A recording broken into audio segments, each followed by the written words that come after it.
A paz do Senhor, meus irmãos. E aí, tudo bem com vocês? Eu espero que você esteja bem. Eu sou o pastor Heraldo. Vamos aqui então para mais uma EBD em Foco.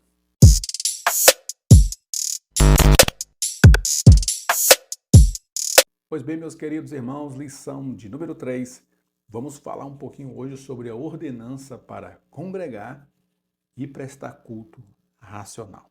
Nós já vimos aqui a ordenança do batismo e da ceia do Senhor. Hoje nós vamos ver sobre o congregar.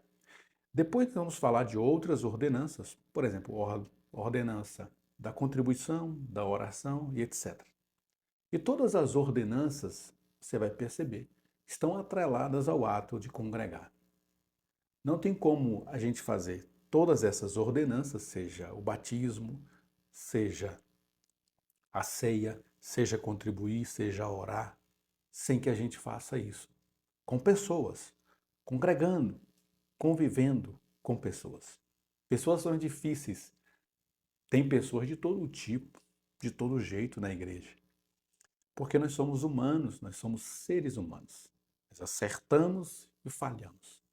Uma hora, um ano, uma pessoa te dá alegrias, maravilha, uma pessoa que não te dá trabalho. No outro ano, alguma coisa acontece e ela começa a dar problema na igreja. Começa a dar trabalho para o pastor, para as lideranças. Mas isso aqui é o barato da vida, gente. Isso aqui é o bom da vida.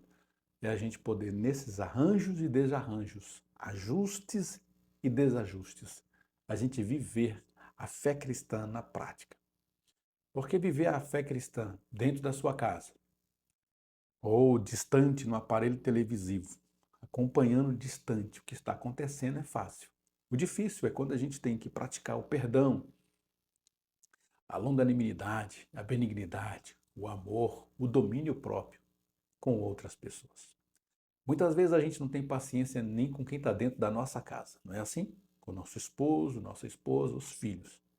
Quem dera, ou quem quisera, a gente exercer essa paciência com quem não é crente, para quem não serve a Deus. Então nós vamos ver aqui que essa lição de número 3, ela vai ser o ponto de contato com todas as ordenanças. Todas as ordenanças estão no ato de congregar. Amém? Então a importância dessa lição para o conjunto de todas essas lições, essa lição de número 3, para mim, é uma das mais importantes dentro dessa temática. O texto de referência ele vai trazer dois textos distintos. O primeiro dele está em Salmos 84, verso 3, 4 e 10, que diz: Até o pardal encontrou casa e a andorinha ninho para si, e para a sua prole, junto aos teus altares, Senhor dos exércitos, Rei meu e Deus meu. Bem-aventurados que habitam em tua casa, louvar-te-ão continuamente. Porque vale mais um dia nos teus átrios do que em outra parte 1000. Preferiria estar à porta da casa do meu Deus a habitar nas tendas da impiedade. Outro texto, já no Novo Testamento, Hebreus 10, 25, texto bem conhecido quando se fala de congregar. Hebreus 10, 25 diz: Não deixando a nossa congregação. Outras versões vão dizer: Não deixemos de congregar, como é costume de alguns. Antes, aí ele diz assim: não você só deixa de congregar, como você agora tem uma missão, admoestar-nos uns aos outros. E tanto mais quando vedes que vai se aproximando aquele dia. Então, além de eu estar congregando, eu tenho que ter também esse cuidado de exortar aqueles que não estão assim o fazendo. Então, veio a calhar essa lição, porque é através dessa lição, através dessa oportunidade, a gente pode usar também para estar admoestando o coração, talvez de alguém que está congregando ainda, mas quem sabe está fragilizado, está pendendo para o outro lado. Inclusive, nós deixamos lá no nosso grupo do Telegram, se você não faz parte do nosso grupo do Telegram, eu vou deixar aqui na descrição do vídeo o link para você entrar e fazer parte do nosso grupo do Telegram. Lá nesse grupo eu deixei um pequeno texto, dois textos lá, falando um pouquinho sobre o movimento dos desigrejados. É bom você que não teve ainda contato com esse tipo de texto, faça essa leitura, inclusive um deles é uma reflexão do pastor Augusto Nicodemos. O movimento dos desigrejados é aquele movimento constituído primordialmente de pessoas decepcionadas com a religião, decepcionadas com o sistema religioso, ele chama isso de sistema religioso, e por causa dessa decepção, eles colocam todo o sistema religioso numa vala comum, nada disso presta, nada disso vale. Aí agora eles fazem um movimento de se reunirem nas casas, no movimento mais da igreja primitiva. Isso é simples e puramente falta de conhecimento da história da igreja. A igreja, no seu começo, ali no primeiro século de existência, ela até se reunia em casas, mas é por causa que havia uma perseguição e eles não podiam ter um local de reunião fixo. Então, assim, hoje eu me reúno na minha casa, mas aí depois, a casa em que eu cedi para ser esses cultos vai começar a receber perseguição. Então, para que a gente continue se reunindo, agora a gente tem que mudar de domicílio. A gente vai agora para a casa da Dona Maria. E a gente passa lá alguns meses se reunindo na casa da Maria. De repente, a casa da Maria também já não é um lugar mais seguro para nós nos reunirmos. E assim eles faziam essa mudança de localização dos cultos. Mas, primordialmente, se a gente olhar nas entrelinhas de Atos dos Apóstolos, eles se reuniam, inclusive, no templo, de casa em casa. Eles se reuniam nas casas não porque eles queriam que o movimento fosse muito primitivo, mas porque eles não tinham condições naquele momento de estabelecer localizações específicas para se reunir. Amém, irmãos? Então a gente não pode misturar uma coisa com a outra. A igreja primitiva, quando começou, ela não tinha essa condição. Hoje nós temos, não há perseguição no Brasil. Não há como a gente ter essa necessidade de reunir nas casas, sendo que você pode fazer locais com mais espaço, com mais conforto, para mais pessoas se reunirem e serem para louvar e agradecer ao nome do Senhor e serem libertas dos seus pecados e aconselhadas e abençoadas pela liderança. Glória a Deus. E aí a introdução diz assim: muitos deixam de congregar por qualquer motivo. Não há empecilhos ou desculpas que justifiquem alguém deixar de participar das atividades da igreja. Eu achei muito propícia essa primeira colocação da introdução, por qualquer motivo. Gente, não há, por mais justificável que seja, um motivo que justifique a minha ausência de uma congregação. De eu falar que agora eu vou ficar em casa, de eu falar que eu não congrego mais, que eu não concordo mais. Se nós olhássemos para esse ângulo, nem de casa nós deveríamos sair. Porque erros a gente vai encontrar no nosso trabalho, na nossa família, na nossa sociedade, nós vamos encontrar erro no governo, nós vamos encontrar erro em todos os lados. Agora, por que a gente tem que ter tolerância com o nosso patrão, tem que ter tolerância com a nossa família, com os nossos vizinhos, mas a gente não tem tolerância com o local em que a gente congrega?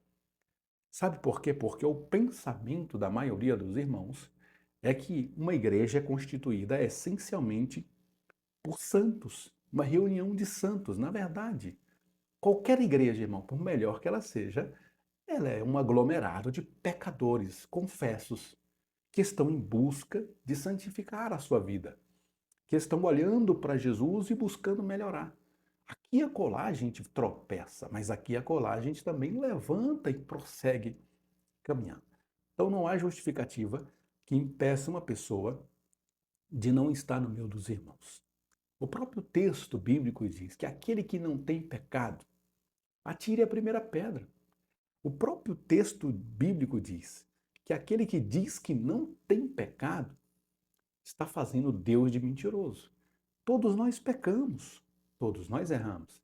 Então, se alguém diz que não está no meio religioso, congregando, porque as pessoas lá pecam, então, meu irmão, você está tornando Deus mentiroso e você acabou de lançar a primeira pedra. Não há motivos para a gente deixar de congregar. Obviamente que a gente não pode se acomodar com os erros, com as situações que virão, com os problemas, com os embates. A gente não pode, irmão, jamais abrir mão da santificação, abrir mão de guardar os pés na casa do Senhor, da ordem, da decência, de fazer sempre um culto mais bíblico, um culto mais cristocêntrico. Não devemos. mas jamais deixar de congregar por falhas humanas e pontuais. Por quê? A gente pode até não concordar com aquele local em que a gente está, naquele momento, com aquela liderança, mas daí se isolar é um erro crasso. A gente poderia buscar, em primeiro lugar, consertar o local onde a gente vive. A gente congrega. Não deu certo, não está tendo diálogo, você tem 300 outros milhões de locais para você levar sua família e abrigar sua família debaixo de uma congregação. Agora deixar de congregar porque você viu falhas, sinto muito, mas você acabou de lançar a primeira pedra. Porque Cristo disse, aquele que não tem, pode lançar. Então se você deixou de congregar porque você lançou uma pedra condenando todas aquelas pessoas, porque você não quer mais estar no meio delas. É terrível isso. Vamos começar essa lição pensando dessa forma. O tópico primeiro diz, não deixando de congregar. A palavra de Deus nos esclarece que precisamos congregar, reunir, agrupar, estar junto em uma igreja local. Um membro fortalece o outro e Cristo fortalece todo o corpo. Só uma reflexão. Se a gente procurar expressões como uns aos outros, orai uns pelos outros, admoestai-vos uns aos outros, todas essas expressões uns aos outros, nós vamos encontrar dezenas, talvez centenas dessas expressões no Novo Testamento. A gente só tem como orar uns pelos outros congregando.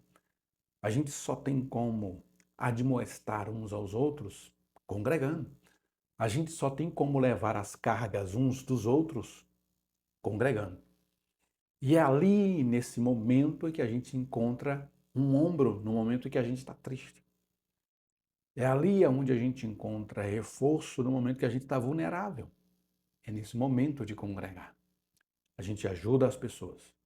Num dado momento nós seremos ajudados. E é essa dinâmica do corpo que Paulo ensina. Paulo enxergava a igreja como um corpo. Olha o que ele diz lá em Coríntios, 1 Coríntios, capítulo 12, versículo 12 para frente, ele diz que a igreja é como um corpo e tem muitos membros. Que maravilha! Paulo também, ele usa expressões como comparando a igreja como uma grande família. E numa família, eu tenho certeza que na minha e na sua, a gente não deixa de chamar nossa mãe de mãe porque ela errou com a gente. A nossa mãe nunca vai deixar de considerar nós filhos porque nós falhamos com ela. Por quê? Porque nós somos uma família. E como numa família a gente tem as nossas desavenças, os nossos desentendimentos. Mas eu nunca deixei de considerar uma irmã ou um irmão meu irmão por causa das minhas desavenças com eles. Eu nunca deixei de considerar minha mãe mãe porque eu tenha ou não desavenças com ela. Porque nós somos família. Família a gente considera. Família a gente quer estar junto. Família a gente quer ajudar e quer ser ajudado no momento que precisamos. Pense nisso. 1.1. O que significa a igreja e a sua missão? A igreja é definida como sendo o corpo de Cristo e ele é a sua cabeça. Corpo de Cristo. Igreja do grego eclésia significa assembleia pública ou algo como reunião dos que foram chamados. É também comum ouvir que a igreja significa chamados para fora. Um esclarecimento. Quando Jesus disse, sobre esta pedra edificarei a minha igreja, ele está usando uma expressão conhecida da época, que é a expressão eclésia, que é um ajuntamento de pessoas para uma missão específica. Então eu vou fazer uma assembleia. Lançava-se uma convocação, convidando e convocando pessoas específicas para aquela assembleia, para tomar uma decisão que ia impactar toda a cidade, todo o império. Então eu vou fazer uma eclésia, uma reunião, uma assembleia, e vou chamar pessoas, eu vou destacar pessoas para a gente fazer essa assembleia, que lá nessa assembleia nós vamos tomar algumas decisões. Quando Cristo disse, olha, eu também vou fazer a minha assembleia, eu também vou fazer a minha igreja, a minha eclésia. Ou seja, Jesus está dizendo, eu vou chamar pessoas para que a gente juntos, convivendo juntos, tomemos decisões juntos, para o bem da humanidade, para o bem do mundo. Se não fosse a igreja, eu tenho certeza do que eu vou falar agora. Se não fosse a igreja, irmão, trazendo esse tempero, trazendo sal para essa terra, com certeza esse mundo já teria sido destruído por causa do pecado, mas por causa da presença da igreja, por meio do Espírito Santo, por meio do Cristo, por meio da sua palavra, a oração dos santos. E esse poder que a igreja possui através da comunhão com Cristo, esse mundo já tinha se perdido. Pensemos nisso. Continuando aqui, a missão da igreja. Dentre várias coisas que é da missão da igreja, essa lição vai destacar. Ela está aqui para evangelizar o mundo. Ou seja, irmão, qual que é o nosso grande problema hoje no momento de congregar? E a gente tem que admitir que nós temos problemas pontuais, temos problemas pontuais. É porque muitas igrejas esqueceram qual é a sua missão. E uma das principais, se não a principal missão da igreja é evangelizar o mundo. Nós fomos chamados para essa assembleia e essa assembleia tem que chamar novas pessoas para ela. Então a nossa missão é, uma vez chamados para essa eclésia, convocarmos novas pessoas para fazermos parte dessa eclésia, dessa assembleia. Isso é evangelização. Segunda coisa que a lição traz é para cultuarem e adorarem a Deus. Nós estamos indo para um culto, para uma reunião, para um trabalho na igreja, para adorar a Deus, irmãos. Então, essas duas primeiras características, se a gente focar só nelas, nenhuma igreja perderia adeptos. Então, a gente evangeliza e a gente adora a Deus. Terceira, praticar mordomia cristã, ajudando a igreja e ao próximo. A gente falha nesse ponto agora. Porque muitas pessoas acham que a igreja é somente assistencialista. Então tem muita igreja, tem muitos movimentos que estão na moda atualmente, criticando a igreja porque a igreja não cuida dos pobres, dos órfãos, das viúvas. Porque as igrejas gastam muito com as suas catedrais, com os seus prédios suntuosos, gasta muito dinheiro para manter os edifícios, mas não gasta com os órfãos, com as viúvas, com os pobres. E aí a gente leva para o outro extremo. É um perigo a gente levar para o outro extremo. A igreja foi essencialmente levantada para evangelizar e adorar a Deus. Aí a gente, uma vez congregando, a gente, no nosso movimento, a gente tem, em primeiro lugar, que cuidar dos santos, irmãos. Em primeira mão, a nossa obrigação é cuidar da igreja. É das nossas viúvas, é dos nossos órfãos, é dos nossos doentes, é dos nossos desamparados. É da igreja. Ok? Então, em primeiro lugar, a gente evangeliza, em segundo lugar, a gente adora, e em terceiro lugar, a gente cuida uns dos outros. Então, muito cuidado ao transformar a igreja num local de assistencialismo. Olha, tem igrejas, irmãos, que a vida dela é só para cuidar de mendigo na rua. Que maravilha! Mas se você tem uma igreja do seu lado que não faz isso, você não tem nenhum direito de criticá-la. Porque essa igreja estiver adorando a Deus e estiver evangelizando, ela é a igreja do Senhor. Se a gente vai fazer essa outra parte de assistencialismo, ajudar os pobres, órfãos e viúvas, a gente, em primeiro lugar, tem que ajudar os domésticos da fé para depois a gente expandir esse trabalho. Quarto, para o ensino, discipulado e aprendizado da vida cristã, para que cada crente chegue à medida da estatura de Cristo e à unidade da fé. E esse movimento, ele nunca para, né? Porque a gente começa novo na fé, a gente vai aprendendo, vai subindo degraus, vai sendo ali elevado a posições dentro da igreja, mas sempre a gente está com necessidade de aprender. Só que o problema de muitos crentes é que eles vão ser sempre meninos na fé. O trabalho de educação cristã é transformar meninos na fé em homens maduros para tomarem posse por herança do reino que está proposto. Mas o problema, irmãos, é que nós vivemos uma igreja essencialmente de ovelhas. Uma igreja essencialmente composta por centenas e milhares de ovelhas com um único pastor. E o que nós somos, irmãos?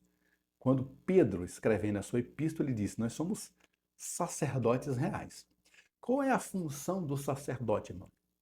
A função do sacerdote é ser um pastor para outra pessoa. Então, essencialmente, nós somos ovelhas, no sentido mais amplo, e no sentido mais peculiar, nós somos pastores para outras pessoas. Nós somos sacerdotes para outras pessoas. Nós devemos também ter esse zelo e cuidado com as outras pessoas. Mas o problema é que a gente acredita que a igreja é um local feito para ficar o tempo todo limpando as minhas dores, as minhas feridas. E a gente tem construído, irmãos, eu não sei se aí na sua igreja é assim, mas nós temos constituído muitas igrejas que são essencialmente igrejas que toda a liturgia dela é para massagear o ego de crentes. Da recepção à bênção apostólica, tem que ser tudo muito meticulosamente calculado para os crentes não se ofenderem. Porque o crente vai lá buscar um produto gospel, uma mercadoria gospel, e se ele não se sentir bem, atraído e se sentir confortável naquele clube, ele pode trocar aquele clube por outro. Aí a gente está perdendo a nossa identidade essencial de sacerdotes. Nós não vamos para um local para nos sentir bem, embora isso faça parte, é legítimo, mas nós vamos para um local pensar em como eu posso ser útil para outra pessoa. Como que eu posso adotar uma pessoa em oração porque eu sou sacerdote? Como que eu posso abençoar uma família que está chegando agora? Então, em vez de eu ficar caçando problemas para o pastor, eu deveria estar buscando o pastor para que nós juntos construíssemos soluções para a gente viver junto da melhor maneira possível, que Cristo está no nosso meio. Então, em vez da gente pegar pedras e apontar para aqueles que não estão fazendo, a gente deveria dizer, pastor, estou aqui. Precisa de alguma coisa? Possivelmente, irmão, em qualquer igreja, por menor ou maior que ela esteja, por menor ou maior o número de membros, sempre vai ter coisa para fazer. Então a gente deveria pensar dessa forma. Hoje eu vou para o culto e hoje eu preciso imaginar o que eu vou ser útil no culto. Hoje eu não estou escalado na porta, hoje eu não estou escalado para pregar, para cantar, mas o que eu posso ser útil no culto? Pastor, vou chegar meia hora mais cedo. Pode ser, pastor? Para quê, meu filho? Porque eu vou chegar meia hora mais cedo agora em todos os cultos, porque eu vou orar por aqueles que vão participar daquele culto. Que maravilha, né, irmão? Pastor, eu vou chegar mais cedo porque eu vou preparar o lanche hoje para os visitantes. Irmãos, então não há limites para a gente servir uns aos outros. Assim como também não há limites para a gente criticar aquilo que não estão fazendo. Porque a gente é meticulosamente vai para os cultos para sermos servidos e não para servir. Então, se você vai encontrar um produto e o produto não te satisfaz, é natural que você se chateie com aquilo. Mas o nosso objetivo, irmão, não é ir para uma igreja buscar um produto, é servir uns aos outros. Amém? Pense nisso. E deixa Deus te usar aí, que você que é professor, para ministrar essa lição, irmão. Essa lição a gente tem que martelar esses assuntos na cabeça dos nossos membros, das nossas ovelhas e, por que não, dos nossos sacerdotes. Paremos de ser ovelhas mimadas, meninos o tempo todo. E viremos homens e mulheres de Deus que assumem o compromisso de ajudar a igreja a ser uma potência que ela pode ser. 1.2, os que habitam na casa do Senhor são bem-aventurados. O salmista preferia estar à porta da casa do Senhor, expressou também alegria quando o chamaram para estar na casa do Senhor. Não abram mão de frequentar os cultos. E por falar em frequentar, nesse tópico de número 2, não sei se você está vivendo aí, na sua igreja, na sua congregação, mas aqui a gente está vivendo isso. E possivelmente isso é uma epidemia de crentes que só frequentam agora o culto de domingo. Os cultos de domingo lotados, cheio de gente. Aí você marca um culto de oração vazio, culto de ensino vazio, marca um ensaio vazio, marca visita na casa vazio, culto familiar zero, evangelismo zero. Ou seja, as pessoas estão esperando o domingo chegar para elas exercerem a sua missão. Então, possivelmente, irmão, essa pessoa, ao chegar ao domingo, esperou uma semana para ir para a igreja, possivelmente ela vai se frustrar, porque talvez ela não vai encontrar uma música boa, ela não vai encontrar talvez uma palavra tão boa, ela não vai encontrar uma recepção tão boa. Por quê? Porque nós estamos sempre esperando do outro. A gente sempre espera a recepção, mas por que a gente não se prontifica a trabalhar na recepção da igreja? A gente sempre se preocupa com a música. Essa música não foi boa, está desafinado. Então por que a gente não vai cantar, irmão? Por que a gente não se prontifica a ministrar na escola bíblica? Olha, esses ensinamentos estão muito devagar. Então por que você não procura o superintendente e fala assim, eu quero ajudar? Aí o que a gente prefere? Parar de frequentar, parar de ir. E por outro lado, e eu digo isso porque eu sou pastor de igreja, a gente também é ser humano, irmão. E a gente sente a falta dos irmãos, a gente sente que a igreja está decaindo.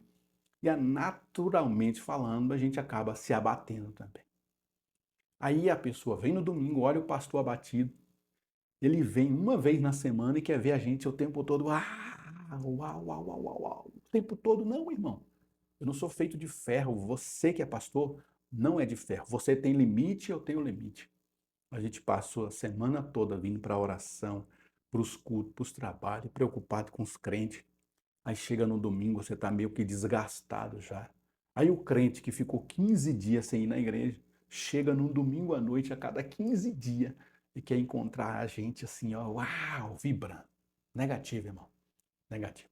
Nós não estamos aqui só para servir as pessoas, mas nós não estamos aqui também só para ser servido. É uma troca, tá? Então a gente serve e a gente é servido. Chega uma hora que a gente precisa de um ombro, seja de uma hora a gente precisa de intercessores. Pastor, esse ano eu vou ser o seu intercessor. Eu estou muito corrido no meu trabalho, mas eu tenho uma hora vaga no meu horário de almoço. Nessa hora de almoço, eu vou interceder pelo Senhor. Que maravilha, irmão. Então não há limites para quando a gente quer fazer. Não deixe de frequentar os cultos da sua igreja, até mesmo uma frequência, irmão. Eu digo isso como um pastor, tá? Pegue isso para você, replique isso na sua aula, se você for professor, você que é aluno, pegue essa palavra. Eu sou pastor, irmão. Muitas vezes a gente prepara uma palavra, prepara um estudo bíblico, com aquela animação, com aquela empolgação. E quando a igreja está mais cheia, a gente, humanamente falando, irmão, a gente se alegra mais, a gente se empolga mais, a gente vibra mais. Agora você prepara um estudo, prepara um texto, prepara e fica horas estudando ali, preparando um sermão, preparando um estudo bíblico, data show, slide, monta tudo. Aí chega na hora, irmão, você sabe que a igreja tem a capacidade de colocar 200 pessoas lá dentro. E vem 3 pessoas, 10 pessoas, irmão, pelo amor de Deus. A gente não é de ferro. Então não deixe de frequentar. Às vezes a sua presença vai fazer toda a diferença. Às vezes a sua frequência faz toda a diferença. Às vezes você lá no seu cantinho, no seu banco, sentado ali, faz toda a diferença para o seu pastor, para o seu líder. Pense nisso. 1.3. Como é bom e agradável que os irmãos vivam em união. Precisamos viver em unidade, cooperar uns com os outros. É bom vivermos unidos, que o Senhor ordena a bênção e a vida para sempre. Os membros do corpo de Cristo não podem viver separados, desunidos, com divisões. Alguns se contentam em assistir um culto pela televisão ou pelas redes sociais. Deixam de serem participantes do culto para serem espectadores. A comunhão e o amor fraternal devem basear a nossa vida espiritual. A gente faz as transmissões dos cultos, né? Muitas igrejas fazem rotineiramente os cultos da semana e de domingo, transmissões dos cultos. Irmão, essa transmissão do culto é feita para um irmão que está doente, para uma pessoa que está querendo conhecer a igreja e não congrega lá, mas ele tem como conhecer a igreja através da transmissão ao vivo. Para um irmão que está viajando e não pode estar presente, está com saudade da igreja, do pastor, vai passar um mês viajando, ele pode acessar os canais, as redes sociais, o canal do YouTube e assistir aquele culto ao vivo. Agora, crente, irmão, que mora perto da igreja, que é membro da igreja, que tem carro para ir para o culto, que tem saúde para ir para o culto, ficar na frente da televisão assistindo um culto online, irmão, você vigia, irmão. Você vigia. Eu até preferiria, irmão, se eu souber, hoje a gente não faz transmissão ainda, né? Mas se eu souber que tem um crente, irmão, em casa e não vai para a igreja porque está alegando que ficou assistindo em casa. Ai, ai, ai, irmão, a gente vai ter problema. Porque nós não criamos a transmissão para esse fim. A finalidade de qualquer transmissão de culto é para enfermos, quem está viajando e principalmente, acima de tudo, para pessoas que querem conhecer a igreja. Eu quero conhecer como que a igreja do pastor Heraldo funciona. Vai nas nossas redes sociais e entra, você vai ver toda a nossa dinâmica. Você entra lá também, lá no nosso YouTube, é transmitido ao vivo, você entra lá, vai ver o culto ao vivo. Que maravilha, né? Inclusive, eu quero aqui aproveitar essa oportunidade e convidar você para seguir as nossas redes sociais da nossa igreja. Você segue lá, eu não sei nem como que diz isso, né? @adetagqnp21, tá? Coloca lá, @adetagqnp21. Eu vou colocar aqui na descrição do vídeo. Segue a gente lá no Instagram, no Facebook, para você ajudar as nossas redes sociais e você conhecer um pouquinho lá da igreja em que eu sou pastor lá. A gente está lutando, está buscando fazer um trabalho com excelência, inclusive lá a gente coloca algumas fotinhas da escolinha dominical. Muita gente aqui do nosso canal e do grupo do Telegram ajudou ali, abençoando ali a nossa escolinha dominical e hoje tá linda, linda nossas salinhas. Quero já deixar aqui uma palavra de agradecimento a você. Não deixe de seguir lá nossas redes sociais, vou deixar aqui na descrição do vídeo para você acessar lá e seguir as nossas páginas lá, tá bom? Deus te abençoe. Tópico de número 2, vamos aqui falar um pouquinho não perdendo o desejo de congregar. Muitos se decepcionam com seus pastores ou líderes religiosos, outros deixam de congregar por simplesmente frieza espiritual. Existem aqueles que pensam que encontraram igrejas perfeitas e param de congregar porque não encontram. Muitos param de congregar porque não gostam do culto, da liturgia, dos louvores, dos pregadores, esperam um culto para eles e não para Deus. É Deus que tem que aceitar o culto e não o homem. É o que eu falei, né, irmãos? Lá no começo, ah, nós estamos vivendo uma crise de identidade de crentes mesmo. O crente vai para o culto buscando um cardápio. Se ele não está satisfeito com esse cardápio, ele vai para outra. Aí, como ele não tem afinidade com ninguém, ele acha que aquela igreja é perfeita. Aí ele vai vendo depois que não é bem assim. Por que que não é perfeito, irmão? Porque é feito de pessoas. O pastor erra, o líder erra, nós erramos, nós falhamos, irmão. Então, se você deixou de ir, deixou de congregar, você acabou de atirar a primeira pedra, né? 2.1 consequências ao deixar de congregar. E aí tem uma lista aqui, eu achei fantástica, né, essa colocação dessa lista aqui, da forma que ficou no slide aqui, ficou show de bola para a gente ir pontuando e aquelas que for para parar para explicar, a gente faça isso, tá? Na hora da nossa aula.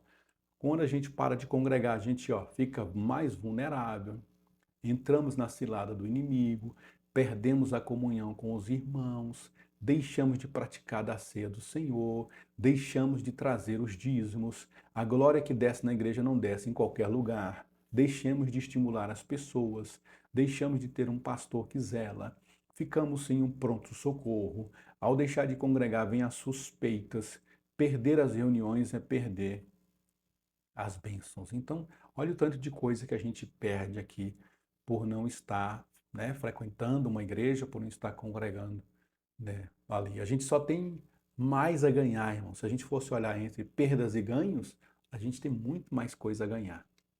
Mas se a gente for pensar só em ganhar, infelizmente não há lugar perfeito para nós. Então a gente só tem que caçar a nossa turma e deixar de congregar mesmo, mesmo sendo que nós estejamos errados, a gente não pode fazer nada contra essas pessoas porque é uma decisão pessoal, né? Cada um decide por sua vida. Essa lição é apenas para estimular que a gente vacine o nosso coração e quem está nos assistindo aqui que não está congregando, está vendo aqui através dessa lição que a gente está pontuando e moderando que é muito melhor estar na presença do Senhor, na casa do Senhor, com os irmãos, do que estar isolado e só. 2.2. Por que alguns abandonam a igreja? Aí uma outra lista aqui, porque dão ouvidos às conversas, porque a fraqueza toma conta deles, porque pensam que são os mais perseguidos, porque preferem escutar algumas pessoas do que o pastor da igreja, não dão valor ao sofrimento de Cristo na cruz, porque acham que o pastor não é simpático. Olha só, pastor simpático. Misericórdia, né, irmão? Porque a amizade dos irmãos não tem valor, porque só congregam se forem os líderes. Tem gente desse jeito, irmão. O diabo inculcou na cabeça dele que ele é pastor. E se o pastor local não enxergar um pastor ali nele, ele não quer naquele lugar. Ele inculcou na cabeça que ele é líder de jovens. Então, se o pastor não colocar ele como líder de jovens, ele não quer congregar naquela igreja, né? Porque, infelizmente, tem gente que só está lá para trabalho, né, irmão? Cuidado com o ativismo religioso, ele mata também. Porque não amam a igreja a qual pertence, porque pecam e ficam receosos da confissão. Porque tanto faz, não sentem mais prazer ou estão sempre cansados, porque os prazeres do mundo os sufocam, porque não aceitam a forma de trabalhar do pastor, né? E a gente enfrenta muito isso, irmão, até como obreiros, principalmente líderes e obreiros, enfrentam muito esse dilema de às vezes você quer fazer uma coisa, você tem muitas ideias fluindo na sua cabeça, e às vezes o pastor não se abriu, o pastor não tem aquela pegada, não tem aquela visão. Isso é um problema realmente. A gente tem que aceitar. Eu sou pastor e a gente, quando era obreiro, quando eu era vice-pastor, quando eu era presbítero, evangelista, diácono, aquela coisa toda, a gente tinha um mundaréu de ideia na cabeça, um monte de coisa na cabeça para fazer. E às vezes eu ficava pensando, por que que o pastor não pergunta? Porque, irmão, porque o que que a gente vai saber o que calado quer, irmão? Então você tem sugestão, procura o seu pastor. Você tem ideias maravilhosas, procura o seu pastor, irmão. Eu, particularmente, todas as pessoas que me procuram, pastor, estava pensando nisso. Falei, rapaz, que bênção que Deus te deu essa direção. É por aí que nós vamos caminhar, então. Pastor, eu estava orando e Deus falou comigo que vai ser assim, eu quero assim. Mano, que maravilha, irmão. Que bênção, vai lá e vence nesse negócio. Que bênção, irmão, seria se as pessoas se preocupassem em melhorar o local onde elas congregam também, né? E aí, muitas vezes, os pastores, tem pastores que são fechados mesmo, não são abertos a novas ideias, a aconselhamentos, a essas coisas todas. Mas tem sempre os pastores que estão abertos, mas a gente só não os procura. E aí é aquele ditado, né? Ninguém sabe o que calado quer. Então procure, converse com o seu pastor, leve as ideias para ele. Quem sabe ele não vai aceitar e você vai ser aí um abençoado. Agora, tem vezes que o pastor não aceita, você guarda essas ideias para você. Talvez Deus vai permitir que você use quando você for o pastor. Eu tenho muitas ideias que eu tinha quando eu era apenas um obreiro. Hoje, como pastor, eu posso colocar todas elas em dias, em ordem. Algumas delas eu nunca conseguiria colocar na minha igreja local, porque talvez aqui não dá para implantar, dá para implantar em outra. E assim é a vida, e assim são as coisas, e assim nós vamos crescendo, e assim Deus vai nos ensinando, e assim que nós vamos aprendendo, e assim que nós batemos a cabeça na parede, acertos e erros, erros e acertos, e a gente vai crescendo. Amém, irmãos? 2.3, aprendendo com o exemplo de Jesus. Mais uma outra lista aqui. Jesus foi apresentado no templo. Jesus, com 12 anos, estava no templo entre os doutores. Jesus, nas sinagogas, fazia a leitura da palavra de Deus. Jesus subiu ao templo e começou a ensinar. Jesus chama o templo de casa de oração. Ele zela pelo templo, expulsando os vendilhões. Tópico de número 3, oferecendo um culto racional. O racional aqui é o que precede da razão, que se baseia no raciocínio com entendimento dotado de inteligência. O culto racional ou espiritual está sendo trocado por um culto sentimental, onde as emoções falam mais alto. 3.1, sacrifício vivo, santo e agradável a Deus. Sacrificar a vontade da carne para fazer a vontade de Deus. Culto racional está fundamentado na palavra de Deus. Culto lógicos que se adore a quem de direito e não aceita invenções ou entretenimento. E é uma coisa que a gente tem vivido muito, é o entretenimento, né? Basicamente a gente está fazendo culto show. Muito movimento, muita coisa, muito espetáculo, muito show. Estamos perdendo a simplicidade do Evangelho. E aí o que a gente faz? Com que os crentes se tornem consumidores. Por isso que os cultos de domingo, irmão, são muito lotados, porque a gente investe toda a nossa energia no culto de domingo. E os cultos da semana a gente vai deixando ali encostado, porque a gente sabe que os crentes só vão vir domingo, então a gente gasta muito energia no culto de domingo. Aí os crentes sabem que o culto de domingo vai ser o melhor de todos e os crentes só vêm no domingo. E isso vai se tornando um efeito cascata. Os cultos da semana vai sendo abandonado e a gente tendo que enfeitar muito o culto de domingo, porque senão os crentes nem no domingo vêm mais, né? É uma pena.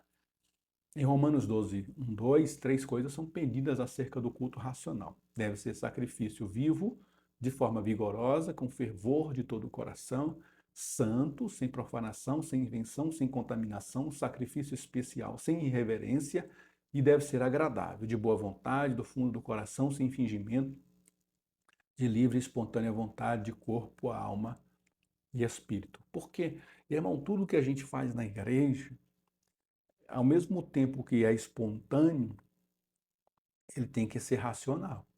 Então a gente vai ler a palavra de Deus. Então você vai ler a palavra de Deus.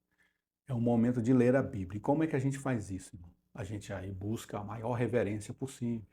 Tem igrejas que têm o costume de se colocar de pé. Por exemplo, um costume maravilhoso que a gente tinha no passado que está se perdendo, né? A pessoa ia entrar na igreja, ela estava mascando chiclete. Parece simples, né? Você está mastigando chiclete.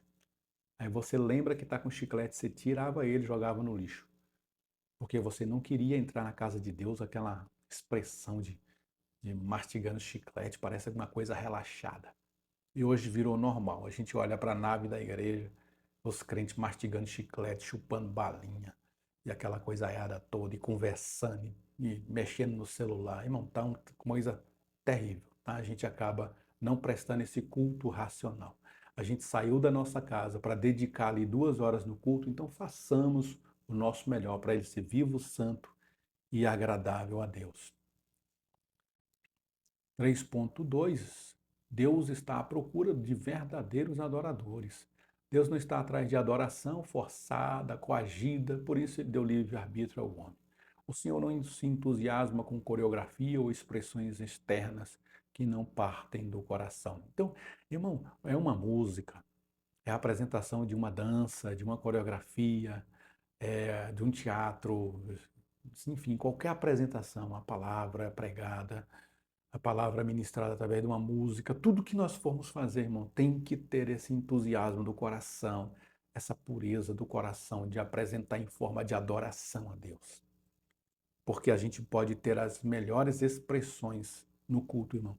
As pessoas aplaudirem a gente, mas se não partirem de um coração que quer adorar a Deus, a gente quebrou aquele primeiro princípio lá atrás, que é que a gente se reúne na igreja para adorar a Deus, não para trazer entretenimento para as pessoas, né?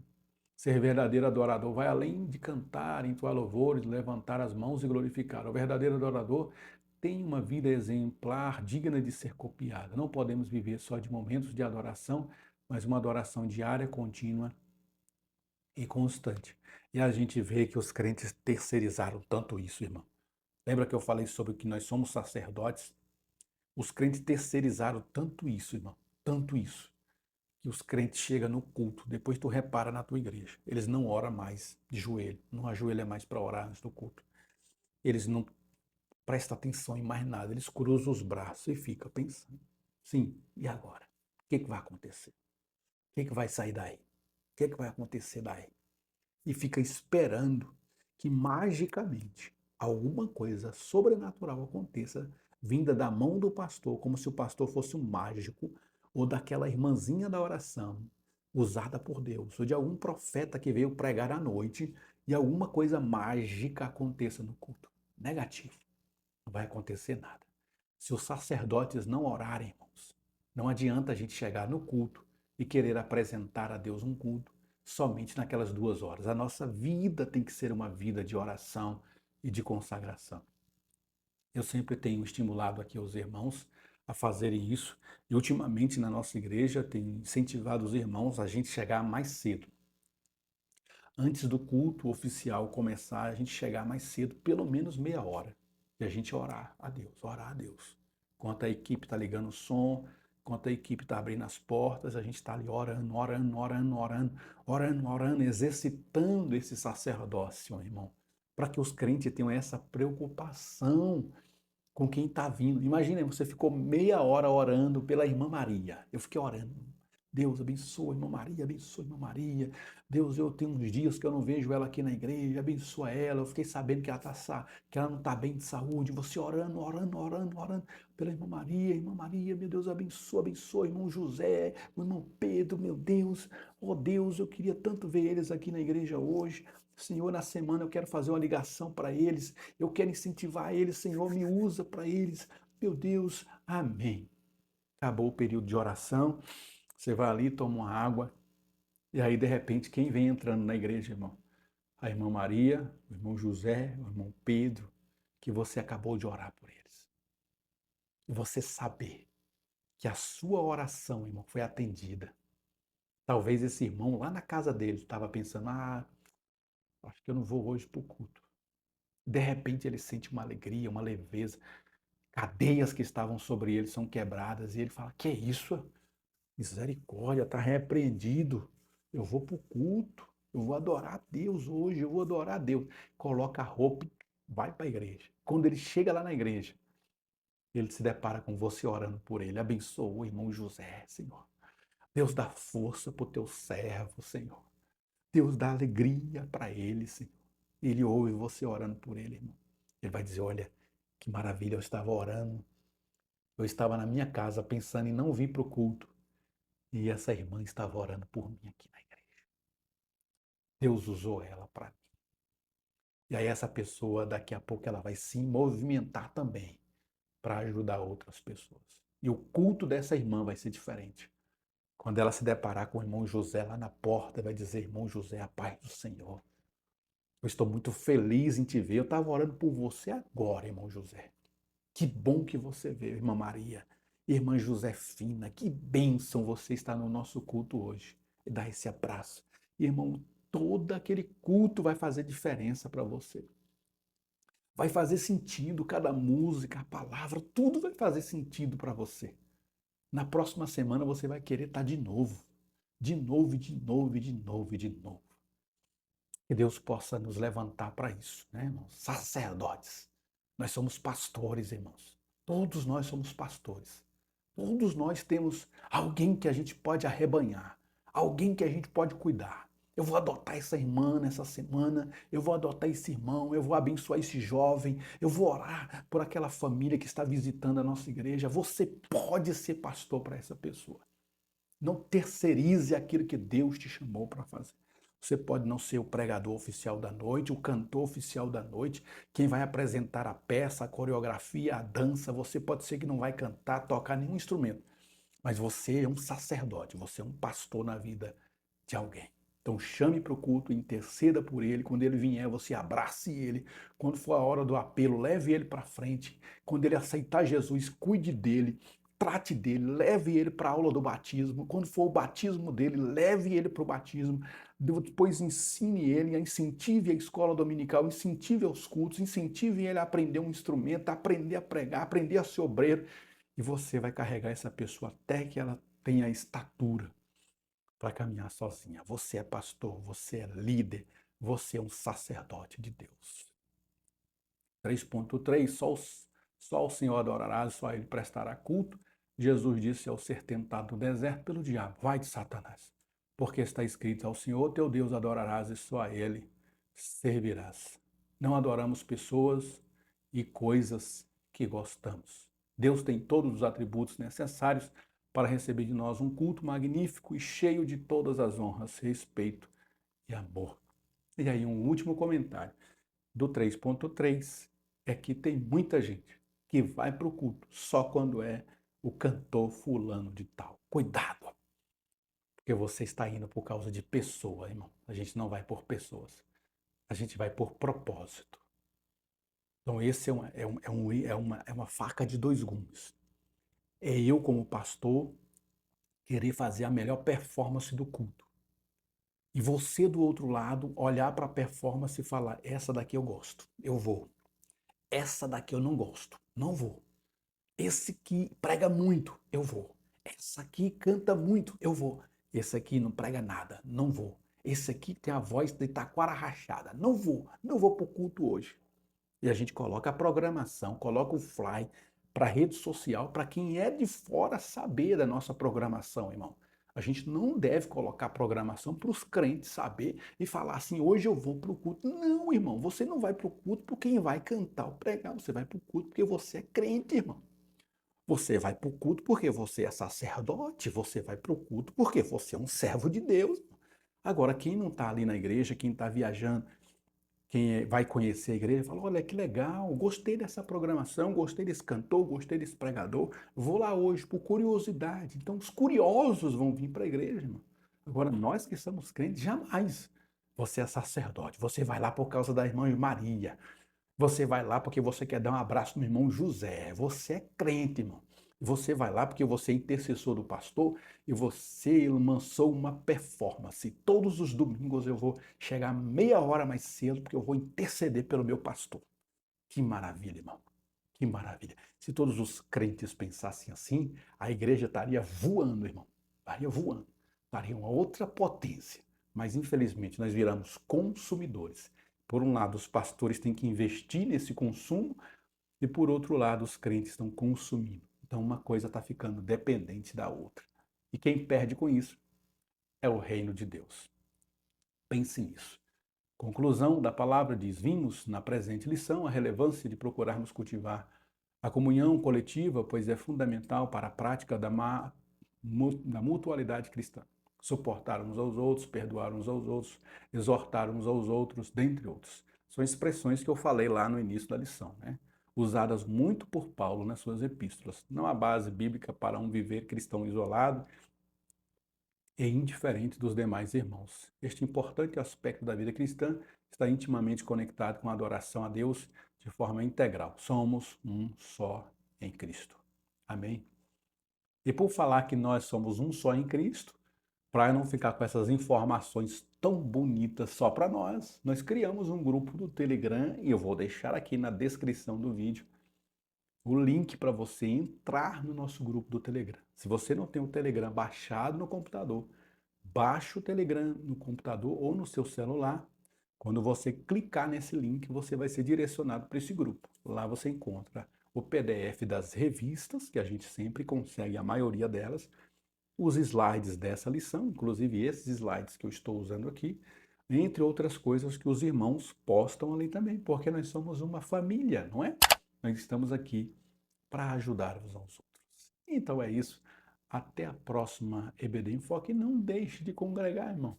Não deixe de frequentar a EBD, não deixe de ser um excelente aluno, mas também não se contente só em ser mais um aluno. Vá lá no superintendente, procure ele. Superintendente, está precisando de alguma coisa? Precisando de alguma situação? Às vezes você não sabe dar aula, irmão.